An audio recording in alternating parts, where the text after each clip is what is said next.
आलू तो जोही में ज़मीनुनि जा गैर कानूनी तौर खाता तब्दील करण खिलाफ़ आबादगारनि तरफ़ां एहतजाज कयो वियो।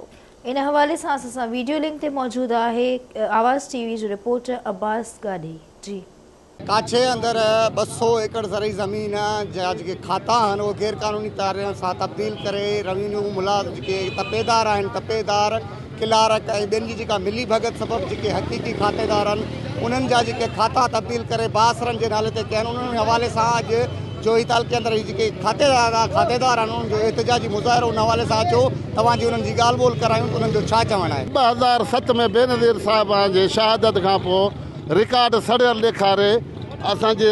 नौशहरे में अलीशेर रिंद जे खाते करे छॾियो माना रेवेन्यू खाते तपेदार मुख्तियारकार मिली भगत करे टोटल मुला माना सॼो माना जेको माना ऑफिस आहे न हुन सां मुलाव छो पैसा था खाइनि न हू पैसा थो ॾिए चोर त पैसा ॾींदो न ग़रीब त कोन भरींदो न जेको मिल्कियत जो मालिक हूंदो उहो पैसा कोन ॾींदो न। 2007 में हुनजी शहादत थी आहे हे रिकॉर्ड हिननि सभई साड़े छॾिया आहिनि। तंहिंखां पोइ अलीशेर रिंद खे बुल लॻो आहे त 300-400 एकड़ ज़मीन पंहिंजे खाते कराई। उहे जेके सर्वी नंबर आहिनि ॾाढियूं ज़मीनूं आहिनि रिकॉर्ड आहिनि दस्तावेज़ आहिनि सभु ॻाल्हि मौजूदु आहिनि त हिन पंहिंजे खाते करायूं। हाणे वठी हलंदे हलंदे DC वटि DC इनकारी करे आख़िर हुनखे रद्द कई। हे खाता हाणे नथा रखनि। असांजो मसइलो इहो आहे जोही वारा रेवेन्यू खातो असां खाता नथा रखनि असांखे जवाब त जी साहब चयो खातो रखंदासीं। मुख्तियारकार 2 लख रुपया घुरिया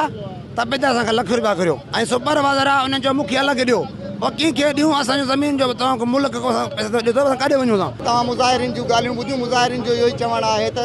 रेवेन्यू डिपार्टमेंट जेको जोही आहे उते जेके किलारक आहिनि मंज़ूर सोलंकी आहे ऐं जेके ॿिया तपेदार आहिनि उहे जेके आहिनि बासरनि सां मिली जुड़ी करे उन्हनि खां ॻड़ी रिश्वत वठी जेके हक़ीक़ी खातेदार आहिनि जिन्हनि जूं मरसी ऐं जेके अबन ॾाॾनि जूं मिल्कियतूं उन्हनि जा खाता जेके आहिनि तब्दील करे छॾिया आहिनि उन्हनि जे हवाले सां हुननि मुख्तियारकार DC दादू मां जेके आहिनि केस करण बावजूदि DC दादू जे हुकम खे थुॾे करे उहे गैर कानूनी जेके खाता रखिया पिया आहिनि हिननि जा हक़ी जेके खातेदार आहिनि उहे रुली आहिनि।